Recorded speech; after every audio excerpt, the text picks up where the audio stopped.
நான் உங்கள் கோவிந்தராஜன். இது சப்தகிரி டிராவல் எக்ஸ்பி. இன்றைக்கி தேதி 30ங்க, நவம்பர் 30 சனிக்கிழமை. இன்றைக்கி கீழே திருப்பதியில் கொடுக்குற எஸ்எஸ்டி டோக்கன் ஸ்டேட்டஸ், அப்புறம் ஸ்ரீவாரிமட்டு நடைபாதையில் கொடுக்குற ஃபுட்பாத் ஸ்டேட்டஸ், அதுக்கப்புறம் திருமலையில் உள்ள அகாமடேஷன் ஸ்டேட்டஸ், இது 3 பற்றின டீட்டெயில்ஸும் இதில் பார்க்கலாங்க. அது தவிர ஆஃப்லைன் அகாமடேஷனை பற்றி நிறைய பேர் கேள்வி கேட்டிருந்தாங்க. அதை பற்றின விவரங்களும் இந்த வீடியோவில் பார்க்கலாங்க. திருப்பதியில் ரயில்வே ஸ்டேஷனுக்கு எதிர்த்தாப்பில் இருக்கிற விஷ்ணுநிவாசம், பஸ் ஸ்டாண்டுக்கு எதிர்த்தாப்பில் இருக்கிற சீனிவாசம், அப்புறம் அலிப்பதி நடைபாதை பக்கத்தில் இருக்கிற பூதேவி காம்ப்ளெக்ஸ், இந்த 3 இடத்துலையுமே எஸ்எஸ்டி டோக்கன் அப்படின்னு கொடுக்குற இந்த ஸ்லாட்டட் சர்வதர்ஷன் டோக்கன் கொடுக்குறாங்க. இது வந்து இலவச டிக்கெட் தாங்க. அது இரவு 2 மணிக்கு கவுண்டர் ஓப்பன் பண்ணி டிக்கெட் கொடுக்க ஆரம்பிக்கிறாங்க. இன்றைக்கே சாமி தரிசனம் பார்க்குற மாதிரி ஒரு 10,000 டிக்கெட்டு, அதுமாதிரி நாளைக்கு காலையில் மறுநாள் காலையில் சாமி தரிசனம் பார்க்குற மாதிரி ஒரு 10,000 டிக்கெட்டு, இந்த மாதிரி பிரித்து தான் கொடுத்துட்ருக்காங்க. வழக்கமாக இன்றைக்கி கொடுக்குற ஸ்லாட் எப்படி பார்த்தீங்கன்னா, மத்தியானம் 2 மணிலேருந்து ஸ்லாட் போட்டு கொடுப்பாங்க, ராத்திரி 10 மணி வரைக்கும். அது வந்து 3:30 மணி 4 மணிக்குள்ளார இன்றைக்குள்ள ஸ்லாட் எல்லாம் முடிஞ்சிருது. அதுக்கப்புறம் மறுநாள் காலையில் உள்ள ஸ்லாட் ஆரம்பித்து கொடுக்க ஆரம்பிக்கிறாங்க. இதுபடி இந்த 4:30 மணிக்கு இந்த ஸ்டேட்டஸ் எடுத்து பார்க்கும்பொழுது இன்றைக்குள்ள ஸ்லாட் எல்லாம் முடிஞ்சிருச்சுங்க. நாளைக்குள்ள ஸ்லாட் தான் இப்போ போயிட்டுருக்கு. 3:30 3:45க்கு இன்றைக்குள்ள ஸ்லாட்லாம் முடிஞ்சு நாளைக்கு காலையில் சாமி தரிசனம் பார்க்குற மாதிரி கிட்டத்தட்ட ஒரு 8,500 டிக்கெட் அவைலபிள் இருக்குங்க. இது 4:30 மணிக்கு எடுத்த ஸ்டேட்டஸ். இது டிடியில் இன்ஸ்டாகிராமில் அவங்க அப்டேட் பண்ணுறாங்க. எஸ்எஸ்டி டோக்கனை பற்றி ஸ்டேட்டஸ் வந்து 3:35க்கு அவங்க ஸ்டேட்டஸ் கொடுத்துருக்காங்க. 3:30 மணிக்கு பார்க்கும்பொழுது இன்றைக்குள்ள ஸ்லாட், அதாவது இன்றைக்கி நைட்டு 10 மணி ஸ்லாட்டில் 1150 டிக்கெட் அவைலபிள் இருந்திருக்கு. பட் நம்ம 4:30 மணிக்கு எடுத்து பார்க்கும்பொழுது அந்த டிக்கெட் எல்லாம் முடிஞ்சிச்சுங்க. நாளைக்கு காலையில் என்ன டயத்தில் ஸ்லாட் போட்டு கொடுக்குறாங்கன்னு இதில் டீட்டெயில் கொடுத்துருக்காங்க. காலையில் 3 மணி 4, 5, 6ன்னு வரிசையாக டைம் போட்டு கொடுத்துருக்காங்க. மொத்தத்தில் நாளைக்கு காலையில் 12,500 டிக்கெட் நாளைக்கு காலையில் தரிசனம் பார்க்கறதுக்கு டிக்கெட் கொடுக்குறாங்க. அதுவும் விடிய காலையில் 3 மணிலேருந்து 6 மணிக்குள்ளார மொத்தத்தில் ஒரு 12,500 டிக்கெட்டுங்க. அந்த 12,500 டிக்கெட்டில் காலை 4:30 மணிக்கு பார்க்கும்பொழுது 8,500 டிக்கெட் அவைலபிள் இருக்குது. இந்த 8,500 டிக்கெட்டுங்கிறது வந்து இன்றைக்கி காலையில் ஒரு 10 மணி 11 மணி வரைக்கும் கிடைக்கிறதுக்கு வாய்ப்புகள் இருக்குங்க. திருப்பதிக்கு பொழுது விடிஞ்சு போகிறவங்களுக்கு கூட இன்றைக்கி எஸ்எஸ்டி டோக்கன் வாங்கிட்டு நாளைக்கு காலையில் விடிய காலையில் போய் சாமி தரிசனம் பார்க்கறதுக்கான வாய்ப்புகள் இருக்குங்க. இந்த எஸ்எஸ்டி டோக்கனை பொறுத்த வரைக்கும் நீங்கள் எந்த டயத்துக்கு அவங்களுக்கு போட்டு கொடுக்குறாங்களோ அதுலேருந்து 4 மணி நேரத்துலேருந்து 6 மணி நேரம் வரைக்கும் அவங்க சாமி தரிசனம் பார்க்கறதுங்க. இந்த டைம் 6 மணிக்கு போட்டுருக்காங்கன்னா 6 மணிக்கு உங்களுக்கு தரிசனம் பார்க்க முடியாது. 6 மணி தான் உங்களை உள்ளே விடுற டைம். இது 6 மணினா நீங்கள் ஒரு 4 மணி இல்லை 5 மணிக்கெலாம் விடிய, அதாவது எந்த டைம் போட்டு கொடுத்துருக்காங்களோ அதுலேருந்து ஒரு 1 மணி நேரம் 2 மணி நேரம் முன்னாடி போனால் அலோவ் பண்ணுவாங்க. அதுக்கப்புறம் உங்களை செக் பண்ணிவிட்டு உள்ளே போய் உட்கார வைப்பாங்க. வைகுண்ட கியூ காம்ப்ளெக்ஸில் போய் உட்கார வச்சுருவாங்க. அதிகபட்சமாக 4 ஹவர்ஸ்லேருந்து 6 ஹவர் வரைக்கும் ஆகுங்க. கூட்டத்தை பொறுத்து அது. கூட்டம் இல்லைன்னா ஒரு 2 மணி நேரம் 3 மணி நேரத்தில் பார்க்கலாம். கூட்டம் அதிகமாக இருந்தால் 6 மணி நேரம் வரைக்கும் ஆகுங்க சாமி தரிசனம் பார்க்கறதுக்கு. அதுக்கடுத்து ஸ்ரீவாரிமட்டு நடைபாதையில் உள்ள ஸ்டேட்டஸ் கொடுத்துருக்காங்க. ஸ்ரீவாரிமட்டு நடைபாதைங்கிறது பார்த்திங்கன்னா திருப்பதி ரயில்வே ஸ்டேஷன்லேருந்து 17 கிலோமீட்டர் தூரத்தில் இருக்குது. விடிய காலையில் 6 மணிக்கு அந்த கவுண்டர் ஓப்பன் பண்ணுவாங்க. ஏன்னா நடைபாதையே காலையில் 6 மணி தான் ஓப்பன் பண்ணி விடுவாங்க. சாயங்காலம் 6 மணிக்கு இந்த நடைபாதை திறந்துருக்கும். தினசரி இந்த நடைபாதையில் 3000 டோக்கன் வரைக்கும் இஷ்யூ பண்ணுறாங்க. அந்த 3000 டோக்கனும் இன்றைக்கே சாமி தரிசனம் பார்க்குற மாதிரி கொடுக்குறாங்க. இப்படி தான் கிட்டத்தட்ட ஒரு 10-15 நாள் இப்படி தான் போயிட்டுருக்கு. இது இன்றைக்கி காலையில் 6 மணிக்கு என்ன கொடுக்க போகிறாங்கன்னு முன்னாடியே ஸ்டேட்டஸ் கொடுத்துட்டாங்க. 3:30க்கே கொடுத்ததுனால எல்லா டோக்கனுமே அவைலபிள் இருக்கிற மாதிரி கொடுத்துருக்காங்க. இன்றைக்கி ஆனால் என்ன பண்ணியிருக்காங்கன்னா 4000 டோக்கன் இஷ்யூ பண்ணுறாங்க. மத்தியானம் 12 மணிலேருந்து ஸ்லாட் போட்டு கொடுத்துருக்காங்க. நடந்து காலையில் 6 மணிக்கு டோக்கன் கொடுக்கும்போது நீங்கள் நடந்து மேலே ஏறினீங்கன்னா 8 மணி 8:30 மணிக்கெலாம் மேலே போயிடலாம். மத்தியானம் 12 மணிக்கு ஸ்லாட் போட்டு கொடுத்துருக்காங்க. 12 மணி 2 மணிலேருந்து சாயந்தரம் 5 மணி வரைக்கும் டைம் போட்டு கொடுத்துருக்காங்க. மொத்தத்தில் 3000 டிக்கெட்டு இன்றைக்கே சாமி தரிசனம் பார்க்குற மாதிரியும் இன்னொரு 1000 டிக்கெட் எக்ஸ்ட்ரா கொடுத்துருக்காங்க. இன்றைக்கி மொத்தம் 4000 டிக்கெட்டு. அந்த அடுத்த எக்ஸ்ட்ரா கொடுக்குற அந்த 1000 டிக்கெட்டு நாளைக்கு காலையில் சாமி தரிசனம் பார்க்குற மாதிரி கொடுத்துருக்காங்க. நாளைக்கு காலையில் 4 மணி 5 மணி ஸ்லாட்டில் ஒரு 1000 டிக்கெட்டும் இன்றைக்கே சாமி தரிசனம் பார்க்குற ஒரு 3000 டிக்கெட்டும். முதல்ல வர்ற 3000 பக்தர்கள் இன்றைக்கே சாமி தரிசனம் பார்த்துட்டு வந்துடலாங்க. அதுவும் மத்தியானம் 5 மணிக்குள்ளே, சாயந்தரம் 5 மணிக்குள்ளேயே கொடுத்துருக்காங்க. 5 மணிங்கும்போது நீங்கள் ஒரு 3:30 மணி 4 மணிக்குள்ளே போனால் கூட அலோவ் பண்ணுவாங்க. சாயந்தரம் 8 மணி 9 மணிக்கெலாம் நீங்கள் வெளியில் வந்துடலாம். அந்த மாதிரி வாய்ப்புகள் இந்த ஸ்ரீவாரிமட்டு நடைபாதையில் காலையில் 6 மணிக்கு கொடுக்குற டோக்கனில் இது மாதிரி இருக்குங்க. திருப்பதியில் இது மாதிரி விடிய காலையில் 3:30 மணி 4 மணிக்கே இன்றைக்குள்ளே ஸ்லாட் எல்லாம் முடிஞ்சிருச்சு.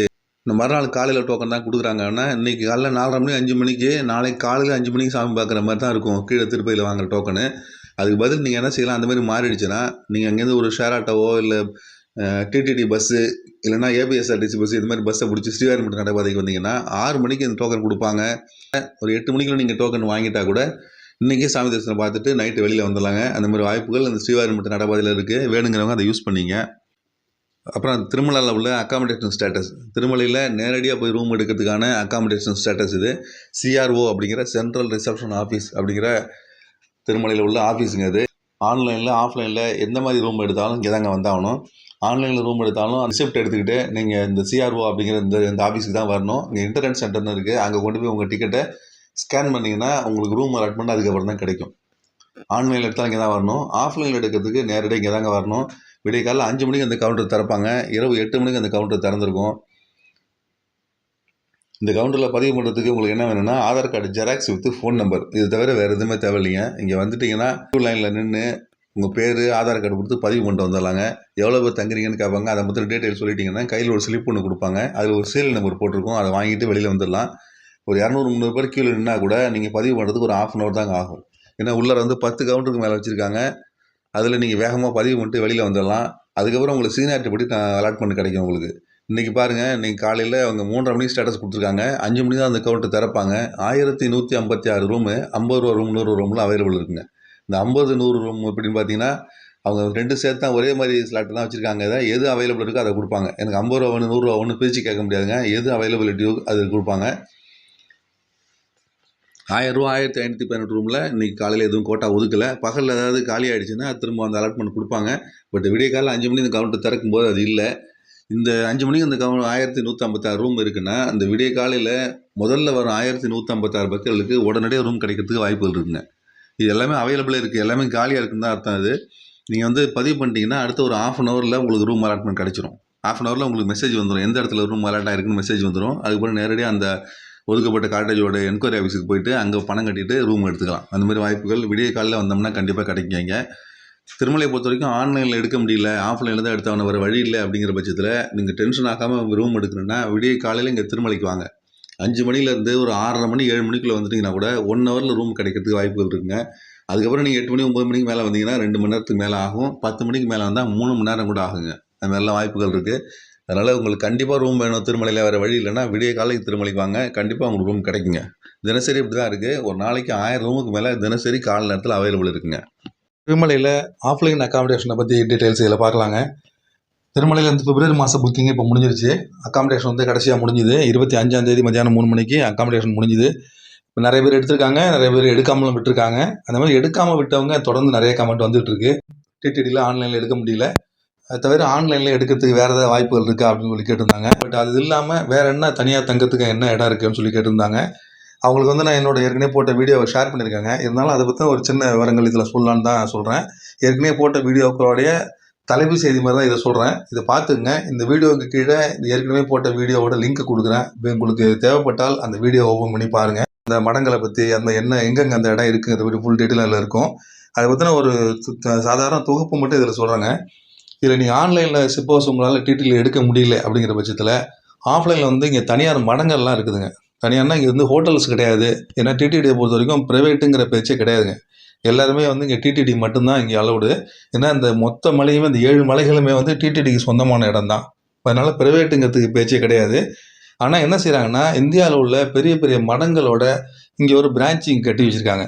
இப்போ இந்த காஞ்சிபுரத்தில் இருக்கிற சங்கராச்சாரியர் மடம், சிருங்கேரி இருக்கிற மடம், இந்த மாதிரி ஒரு ஏரியாவில் இருக்கிற மடங்கள் தமிழ்நாட்டிலே பார்த்திங்கன்னா பல இடங்களில் பல மடங்கள் இருக்குது. அதேமாதிரி இந்தியா பூரா இருக்கிற பெரிய பெரிய மடங்கள் எல்லாருமே திருமலையில் என்ன செய்கிறாங்கன்னா அவங்க வந்து இங்கே ஒரு மடம் கட்டுறதுக்கு இந்த தேவஸ்தானத்துக்கு அனுமதி வாங்கிட்டு அங்கே கட்டி வைக்கிறாங்க.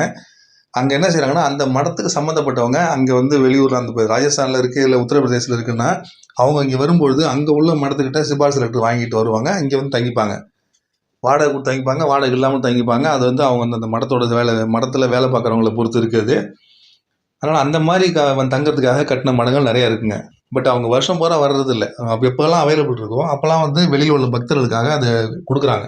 அந்த மாதிரி தான் கட்டி வச்சுருக்காங்க. அது தவிர அந்த மடத்தில் வந்து கல்யாண மண்டபமும் நிறையா கட்டி வச்சுருக்காங்க. எல்லா மடத்துலையும் ஒரு கல்யாண மண்டபம் வச்சுருக்காங்க. ஏன்னா திருமலையில் வந்து கல்யாணம் பண்ணுறதுங்கிறது வந்து ரொம்ப ரொம்ப விசேஷமாக இருக்குங்கிறதுனால அங்கேருந்து மெனக்கிட்டு இங்கே வந்து கல்யாணம் பண்ணுறாங்க. பண்ணிட்டு போகிறதுக்காக அவங்களுக்காக அந்த கல்யாணம் பண்ணுறதுக்காக ஒரு 10 ரூமுங்க ஒதுக்கி வைக்கிறாங்க. அந்த மாதிரி ரூம்லாம் வந்து வாடகை கொடுக்குறாங்க. இந்த மாதிரி தான் இது. அதனால் இது வந்து ஆன்லைனில் புக்கிங்கிற பேச்சே கிடையாதுங்க. அவைலபிள் இருந்தால் கொடுப்பாங்க அப்படிங்கிற மாதிரி தான் இது. அதனால் இது வந்து அந்த ஆன்லைன் புக்கிங்கில் வராது. சப்போஸ் நமக்கு அவைலபிள் இருந்துச்சுன்னா நம்ம அன்றைக்கி போகும்பொழுது அங்கேயும் போய் கேட்டு பார்க்கலாம். டிடிடியில் எடுக்க முடியல, இல்லை சிஆர் ஆஃபீஸுக்கு போகும்போது அங்கே ரொம்ப கூட்டமாக இருக்குது அப்படின்னா நேரடியாக நம்ம என்ன செய்யலாம், அந்த மடங்களில் போய் நேராக கேட்கலாம். அவைலபிள் இருந்தால் கொடுப்பாங்க. இந்த மாதிரி தான் இது. நான் ஒரு 4-5 மடத்துக்கு நேராக போய் கேட்டிருக்கேன். அவங்க கேட்கும் போதெல்லாம் என்ன சொன்னாங்கன்னா அவைலபிள் இருந்தால் கொடுப்போம் சார், நார்மலாக கிடைக்காது, இது வந்து டோனர்ஸுக்கு மட்டும்தான் அப்படின்னு சொல்லி முடிச்சிடுறாங்க. ஆனால் அதில் 2-3 மடங்கள் தனியாக இருக்குங்க. முதல்ல வந்து பார்த்தோம்னா அந்த ஆரிய சமாஜம்னு ஒரு மடம் இருக்குது. அது வந்து திருமலையில் ரிங் ரோடுன்னு சொல்லுவாங்க. அந்த இடத்துல தான் எல்லா மடங்களும் இருக்குது. அந்த இடத்துல ஆரிய சமாஜம்னு ஒரு மடம் இருக்குங்க. அதில் வந்து சென்னையில் தான் அதோட ஹெட் ஆஃபீஸ் இருக்குது. அங்கே வந்து என்ன செய்யலாம்னா ஒரு மாதத்துக்கு முன்னாடி நீங்கள் ஃபோன் பண்ணி கேட்டுக்கிட்டு ஒரு மாதத்துக்கு முன்னாடி நீங்கள் அவங்க வர சொல்லி அவைலபிள் டேட்டை சொன்னீங்கன்னா அவங்க வந்து அவைலபிள் இருக்கான்னு சொல்லுவாங்க. அந்த டேட்டில் நீங்கள் நேரடியாக அந்த ஆஃபீஸுக்கு போயிட்டு எக்மோரில் இருக்குங்க. எக்மோரில் மியூசியத்துக்கு எதிர்த்தாப்புல பேந்தியன் ரோட்டில் தான் அந்த ஆஃபீஸ் இருக்குது. அவங்கள்ட்ட ஃபோன் நம்பர் டிஸ்கிரிப்ஷனில் கொடுத்துருக்கேன் பாருங்கள். அவங்கள்ட்ட ஃபோன் பண்ணி ஒரு மாதத்துக்கு முன்னாடி அவங்கள்ட்ட ஃபோன் பண்ணி கேட்டிங்கன்னா அவங்க வந்து அவைலபிள் இருக்குன்னு சொல்லுவாங்க. அப்படி இருக்குன்னு சொன்னாங்கன்னா நேரடியாக போயிட்டு அவங்கள்ட்ட ஒரு ஸ்லிப் ஒன்று கொடுப்பாங்க, எழுதி வாங்கிட்டு வரலாங்க. இங்கே பணம் கட்டுற வேலைலாம் கிடையாதுங்க. அவங்க வந்து ஒரு ஸ்லிப் ஒன்று டேட்டு போட்டு உங்கள் பேரை போட்டு ஸ்லிப் ஒன்று கொடுத்துருவாங்க. அதை வாங்கிட்டு வந்துட வேண்டியதான். அப்புறம் குறிப்பிட்ட நாளில் நேரடியாக அந்த மடத்துக்கு போய் ரூம் எடுத்துக்கலாம். அங்கே தான் நீங்கள் பணம் கட்டுற மாதிரி இருக்கும். இது வந்து ஒரு 2-3 வருஷத்துக்கு முன்னாடி 1000 ரூபா 1200 வாடகை இருந்தது. இப்போ 1300 1500ன்னு சொல்கிறாங்க. அதனால் நேரடியாக ஃபோன் பண்ணி கேட்டுங்க. மேக்ஸிமம் 1500 ரூபா ரூம் இருக்குங்க. நான் ஏசி ரூம் தான். இது வந்து ஆரிய சமாஜம். இது வந்து இந்த மாதிரி தாங்க பண்ண முடியும். ஒரு மாதத்துக்கு முன்னாடி நீங்கள் புக் பண்ணிவிட்டு போகலாம். அதுக்கான வாய்ப்புகள் இருக்குது. அதுக்கடுத்து பார்த்தீங்கன்னா கோயிலுக்கு நேர் எத்தால பார்த்தீங்கன்னா பெரிய ஜியர்னு பெரிய மடம் ஒன்று இருக்கும். நேர் எத்தால பார்த்தீங்கன்னா தெரியும், பெத்த ஜியர் மடம்னு பெருசாக போட்டிருப்பாங்க. அதில் வந்து நிறைய ரூம்ஸ் இருக்குங்க. இதை வந்து நீங்கள் ஃபோன் மூலமாக தான் புக்கிங் பண்ண முடியும். நேரில் பணம் கொடுக்க மாட்டாங்க. 10 நாளுக்கு முன்னாடியே நீங்கள் ஃபோன் பண்ணி கேட்டு வாட்ஸ்அப் நம்பர் கொடுத்துருக்காங்க. அந்த வாட்ஸ்அப்பில் நீங்கள் சாட் பண்ணி அவங்கள்ட்ட அது கன்ஃபார்ம் பண்ணிக்கிட்டு அந்த ரூமை போய் எடுத்துக்கலாம். இதுவும் வாடகை கொடுத்துட்ருக்காங்க. இதில் வந்து நிறைய பேர் எடுத்துன்னு சொல்லியிருக்காங்க. இந்த ஏற்கனவே போட்ட வீடியோவில் நான் இந்த ரூமில் தங்கியிருக்கேன், இங்கே நல்லா இருக்கும்ல டீட்டெயிலாக சொல்லியிருக்காங்க. கோயிலுக்கு நேர் எதிர்த்தாப்புல இருக்கிறதுனால ரொம்ப வசதியான ஒரு மடம் இது. இதுவும் கன்ஃபார்மாக கிடைக்குங்க. இதுவும் நீங்கள் என்ன செய்யணும்னா 10 நாளுக்கு முன்னாடி ஃபோன் பண்ணணும். ஒரு மாதத்துக்கு முன்னாடி இல்லை, 10 நாள் 15 நாளுக்கு முன்னாடி அவங்கள்ட்ட ஃபோன் பண்ணி கேட்டிங்கன்னா டீட்டெயில் கொடுப்பாங்க. இல்லை வாட்ஸ்அப்பில் அவங்கள்ட்ட கேட்டு பாருங்கள், அவங்க தகவல் கொடுப்பாங்க. அங்கே ரூம் எடுத்துக்கலாம். ரூம் கிடச்சிக்கிட்டு இருக்குது. போன வாரம் கூட விட்டு தங்கிட்டு வந்தது சொல்லி ஒரு சப்ஸ்கிரைபர் சொல்லியிருந்தார். இதுக்கு அடுத்தது பார்த்தீங்கன்னா அந்த கோயிலோட வெப்சைட்டில் பார்த்தீங்கன்னா சுபதம்னு ஒரு என்ட்ரி இருக்கும். அது வழியாக போனோம்னா ஹாதி ராம்ஜி மடம்னு அந்த இடத்துல ஒரு மடம் இருக்குங்க. இதுக்கு ஃபோன் நம்பர்லாம் கிடையாதுங்க. நேரடியாக போய் தான் ரூம் எடுக்கணும். கால நேரத்தில் போனால் ரூம் கொடுப்பாங்க. அப்படி தான் இது. இதில் வந்து 3 கேட்டகரியில் ரூம் இருக்குது. 600, 700, 800ன்னு 3 கேட்டகரியில் ரூம் வச்சுருக்காங்க. இவங்க வந்து நேரடியாக நான் போய் அவங்கள்ட்ட கேட்கும்பொழுது காலை நேரத்தில் வாங்க சார், 7 மணிக்கு மேலே வாங்க, 10-10:30 வரைக்கும் ரூம் அவைலபிள் இருந்தால் கொடுப்பாங்க. சாயந்தர நேரத்தில் வந்தீங்கன்னா ரூம் கிடைக்காது, காலையில் வாங்க ரூம் கிடைக்கும் அப்படின்னு சொல்கிறாங்க. அதனால் உங்களுக்கு தேவை இருந்தால் அந்த டயத்துக்கு நீங்கள் திருமலையில் இருந்தால் விசாரித்து பாருங்கள். ரூம் இருந்தால் கண்டிப்பாக கொடுப்பாங்க. நான் அதில் தங்கினது இல்லைங்க, நேராக போய் நான் கேட்டு வந்தது தான் இது. இதெல்லாம் இல்லாமல் இப்போ புதுசாக லேட்டஸ்ட்டாக ஒரு வீடியோ ஒன்று போட்டேன். அந்த வீடியோவில் பார்த்தீங்கன்னா திருமலையிலேருந்து பாபநாசனம் போகிற வழியில் பார்த்தீங்கன்னா கோபர்காம்னு ஒரு டேம் ஒன்று இருக்கும். அந்த டேமை தாண்டி போனோம்னா ரைட் சைடில் ரோடு ஒன்று பிரியுங்க. இப்போ அந்த இடத்துல பார்த்தீங்கன்னா நிறைய மடங்கள் அந்த இடத்துல கட்டிக்கிட்டு இருக்காங்க. கிட்டத்தட்ட இப்போயே ஒரு 15-20 மடங்கு அந்த இடத்துல இருக்குது. அது லாஸ்ட் டைம் போகும்போது அதெல்லாம் போய் பார்த்துட்டு வந்தேன். அதில் 2-3 மடங்களை போய் நேரடியாக கேட்கும்பொழுது அவைலபிள் இல்லைன்னு சொன்னாங்க. சில பேர் டோனர்ஸுக்கு மட்டும்தான் அப்படின்னாங்க. சில பேர் வந்து இப்போதைக்கு இல்லைன்னு சொன்னாங்க. இல்லை வானமாமலைன்னு ஒரு மடம் ஒன்று கேட்டாங்க. அவங்கள்ட்ட போய் கேட்கும்பொழுது அவர் வந்து ஃபோன் நம்பரே கொடுத்தாரு, விசிட்டிங் கார்டு கொடுத்தாரு, ஃபோன் நம்பர் கொடுத்தாரு. இது கல்யாண மண்டபம் தான் சார், இது மேலே ரூம்ஸ் எல்லாம் இருக்குது, அவைலபிள் இருந்தால் கொடுப்போம்னு சொல்லிட்டு நீங்கள் ஃபோன் பண்ணி கேட்டு கூட வாங்கன்னு சொன்னாருங்க. அதனால் இந்த இடத்துல மடங்கள் இருக்குது, அதுமாதிரி ரூம்ஸும் இருக்குது. இந்த கோபர்காம் டேமை தாண்டி நீங்கள் என்னென்ன போகணுன்னா நீங்கள் இப்போ வந்து வெஹிக்கிள் இருக்குதுங்க. உங்கள்கிட்ட ஓன் வெஹிக்கிள் இருந்தால் மட்டும்தான் நீங்கள் இங்கே வர முடியும். தனியாக நீங்கள் பஸ்ஸை பிடிச்சி வரதுக்கெல்லாம் வாய்ப்பு கிடையாதுங்க. பஸ் அந்த இடத்துல நிற்காது, நீங்கள் உள்ளேயும் போக முடியாது. இல்லைன்னா ஜீப்பு கார் இருக்கிற மாரி வாடகைக்கு எடுத்து தான் வர மாதிரி இருக்கும். அதனால் வாய்ப்பு இருக்கவங்க அந்த மாதிரி யூஸ் பண்ணி பாருங்கள். இதுலேயும் ரூம் இருக்குங்க. அதோட ஃபோன் நம்பரும் கீழே கொடுத்துருக்கேன், செக் பண்ணி பார்த்துங்க. இது இல்லாமல் திருமலையில் ஆன்லைனில் புக் பண்ணுறதுன்னு பார்த்தீங்கன்னா கர்நாடக பவன் ஒன்று இருக்குங்க. கர்நாடகா ஸ்டேட் கவர்மெண்ட்டோட கெஸ்ட் ஹவுஸ் அது. கர்நாடகா பிரவேசி சௌதா அப்படிங்கிற பேரில் ஆன்லைனில் புக் பண்ண முடியும். ஏற்கனவே இது சம்மந்தமாக ஒரு வீடியோ போட்டிருக்கேன். ஆன்லைனில் புக் பண்ணிவிட்டு வரலாம் அப்படின்னு சொல்லி போட்டிருக்கேன். நான் ஏசி ரூமு 1500 ரூம் கிடைக்குங்க. ஏசி ரூம்னா 2500, 3000 வரைக்கும் ரூம்ஸ் இருக்குது. இந்த தனியார் காட்டேஜ் இந்த கர்நாடக பவனை பொறுத்த வரைக்கும் பார்த்தீங்கன்னா மேக்ஸிமம் 3 நாள் வரைக்கும் தங்கிறதுக்கு கூட அலோவ் பண்ணுவாங்க. அந்த மாதிரி வாய்ப்புகள் இருக்குது. அது இந்த ஆன்லைனில் செக் பண்ணும்போது பார்த்தீங்கன்னா இதில் ரிவ்யூஸ் வந்து 50-50 தான் இருக்குங்க. என்ன சொல்கிறாங்கன்னா போர் சர்வீஸ்னு போட்டிருக்காங்க. அதுமாரி வந்து இது வந்து செக்இன் டைம் போட்டிருக்காங்க. காலையில் 9 மணி check in time, check out time போட்டிருக்காங்க. தாண்டி போனால் 2ஆவது நாள் வாடகை கேட்குறாங்க அப்படின்னு சொல்லி ரொம்ப கண்டிஷன் பண்ணுறாங்கன்னு சொல்கிறாங்க. இதெல்லாம் ஒத்து வரலன்னு சொல்கிறாங்க. அது தவிர இப்போ முந்தின நாள் நேற்று ஒருத்தர் கமெண்ட் பண்ணியிருந்தார். அவர் வந்து கர்நாடகாவில் தான் பேசுகிறேன்னு சொல்லிட்டு அவர் வந்து இந்த காட்டேஜ் வந்து ரெக்கமெண்ட் பண்ணாதீங்க, இது வந்து போர் சர்வீஸ் வந்து ரொம்ப போராக இருக்குது. அதுமாதிரி செக்இன் டைம்லாம் பார்த்தீங்கன்னா செக்இன் டைம், செக் அவுட் டைம்லாம் பார்த்தீங்கன்னா ரொம்ப கண்டிஷன் பண்ணுறாங்க. அது தவிர ஆன்லைனில் மட்டும்தான் எடுக்க முடியுது, நேரடியாக பண்ண ரூம் கொடுக்க மாட்டேங்கிறாங்க. அதனால் இது ரொம்ப ப்ரிஃபர் பண்ணாதீங்கன்னு சொல்லியிருந்தாருங்க. அதனால தான் அந்த கர்நாடகா போன நான் கடைசியாக சொல்கிறேன். இது வந்து எனக்கு இதில் வந்து அந்தளவுக்கு திருப்தியாக இல்லைங்க. நான் கேள்விப்பட்ட வரைக்கும் அந்தளவுக்கு ஒரு திருப்தியான ரிவ்யூஸ் இதில் கிடைக்கல. அதனால் மற்றதெல்லாம் ட்ரை பண்ணி பார்க்கலாங்க. வேறு வழி இல்லைன்னா இது எடுத்துக்கலாம். இதெல்லாம் விட பெஸ்ட்டு எனக்கு தெரிஞ்சு என்னென்னங்க, டிடிடியில் நேரடியாக போய் ரூம் எடுக்கிறது. இது ஒன்று தான் பெஸ்ட்டான வழி. இதுதான் இந்த வீடியோலேயும் ஆரம்பத்தில் சொல்லியிருக்கேன் பாருங்கள். திருமலையில் நேரடியாக போய் ரூம் எடுக்குன்னா காலையில் 5 மணி அந்த கவுண்டர் திறப்பாங்க. 5 மணிலேருந்து 7 மணிக்குள்ளார வர பக்தர்களுக்கு உடனடியாக, அதாவது மேக்ஸிமம் 1 ஹவருக்குள்ள ரூம் கிடைக்கிறதுக்கு வாய்ப்புகள் இருக்குது. ரூ. 100 ரூமு கண்டிப்பாக கிடைக்குங்க. ஒரு நாள் வாடகை வெறும் ரூ. 100 முடிஞ்சு போயிடும். நீங்கள் எந்த ப்ரைவேட் மடத்துக்கு போனாலும் ரூ. 1500 குறைஞ்சி ரூம் கிடைக்காதுங்க. ரூ. 50 ரூம் 100 ரூமில் இருக்க பெரிய அளவில் இருக்கிற வீடு மாதிரி இருக்கிறத விட அது ஒன்றும் பெருசாக இருக்காது. இதை விட கண்டிப்பாக அது சின்னதாக தான் இருக்கும். இல்லை இதை விட கொஞ்சம் கொஞ்சம் கம்ஃபர்ட்டாக இருக்குங்க. கொஞ்சம் பெட்லாம் வேறு மாதிரி இருக்கும், கொஞ்சம் கொஞ்சம் நல்லா இருக்க வாய்ப்பு இருக்குங்க. ஆனால் நார்மலாக பார்த்தீங்கன்னா திருமலையில் எல்லா மடங்களும் ஒரே மாதிரி தான் இருக்கும். ரொம்ப சோஃபஸ்டிகேட்டடாக கீழே உள்ள ஹோட்டல்ஸ் மாதிரிலாம் இருக்காது. மடங்கள் கோயிலுக்கு வர்றோம், தங்குறதுக்கு இடம் வேணும், அந்த மாதிரி தான் இருக்கும், வசதியாக இருக்கும். அதில் ரொம்பவும் பெருசாக எதிர்பார்க்க முடியாது. அதனால் எனக்கு தெரிஞ்சு பெஸ்ட்டு வந்து டிடிடியில் ரூம் எடுக்கிறதாங்க. 5 மணிக்கு கவுண்டர் திறக்கும்போது நீங்கள் வந்து 7 மணிக்கு நீங்கள் வந்துட்டிங்கன்னா உடனடியாக ரூம் கிடைக்கிறதுக்கு வாய்ப்புகள் இருக்குங்க. இல்லை 7 மணிக்கு மேலே 10 மணிக்குள்ளே வரேன், அது தேர்த்து வந்தால் கிடைக்குமானா தாராளமாக கிடைக்குங்க. ஒரு 2 மணி நேரம் 3 மணி நேரம் வெயிட் பண்ணுற மாதிரி இருக்கும். மத்தியானம் 12 மணி 1 மணிக்குள்ள வந்துட்டிங்கன்னா கூட ஒரு 3 மணி நேரத்தில் ரூம் கிடைக்கிறதுக்கு வாய்ப்புகள் இருக்குங்க. அதுக்கப்புறம் மத்தியானத்துக்கு அப்புறம் வந்து எப்போ வேணாலும் நைட்டு 8 மணிக்கு கவுண்டர் திறந்துருக்கும். ஆனால் மத்தியானத்துக்கு அப்புறம் நீங்கள் வர்றவங்களுக்கு வந்து கூட்டத்தை பொறுத்து தான் ரூம் கிடைக்குங்க. கன்ஃபார்மாக கிடைக்கும்னு சொல்ல முடியாது. ரொம்ப கூட்டமாக இருந்தால் கவுண்டர் க்ளோஸ் பண்ணுறத விட வாய்ப்புகள் இருக்குது. நார்மலாக பார்த்தீங்கன்னா ஓரளவு கிடைச்சிட்டு தான் இருக்குது. நான் வந்து காலையிலும் ரூம் எடுத்திருக்கேன், மத்தியானத்துக்கு ரூம் எடுத்திருக்கேன், சாயங்காலம் 5 மணிக்கு கூட போய் ரூம் எடுத்திருக்கேன். சில நேரத்தில் மத்தியானம் 1 மணிக்கு போய் விட கவுண்டர் க்ளோஸ் பண்ணி எல்லாமே கூட்டம் அதிகமாக இருக்குது, கவுண்டர் க்ளோஸ் பண்ணி சொன்னதை விட எனக்கு நேரடியாக போய் அனுபவிச்சிருக்கேன். அதனால் வாய்ப்பு இருக்கவங்க இந்த மாதிரி டிடிடியில் நேரடியாக இருக்கிறதுக்கு முயற்சி பண்ணி பாருங்கள். அப்படி இல்லைன்னா அந்த மடங்களோட ஃபோன் நம்பர், அதனோட வீடியோ லிங்க் எல்லாம் கீழே கொடுக்குறேன், அதையும் செக் பண்ணி பாருங்கள். இந்த ஆஃப்லைனில் அக்காமடேஷன் எடுக்கிறத பற்றி வேறு ஏதாவது தகவல் தெரியணும்னா கமெண்ட்டில் கேளுங்க, அதுக்கான விரிவான பதிலை கொடுக்க தயாராக இருக்கேன். மறுபடியும் இந்த மாதிரி இன்னொரு திருமலா திருப்பதி அப்டேட்ஸோடு உங்களை மீண்டும் சந்திக்கிறேன். நன்றி, வணக்கம்.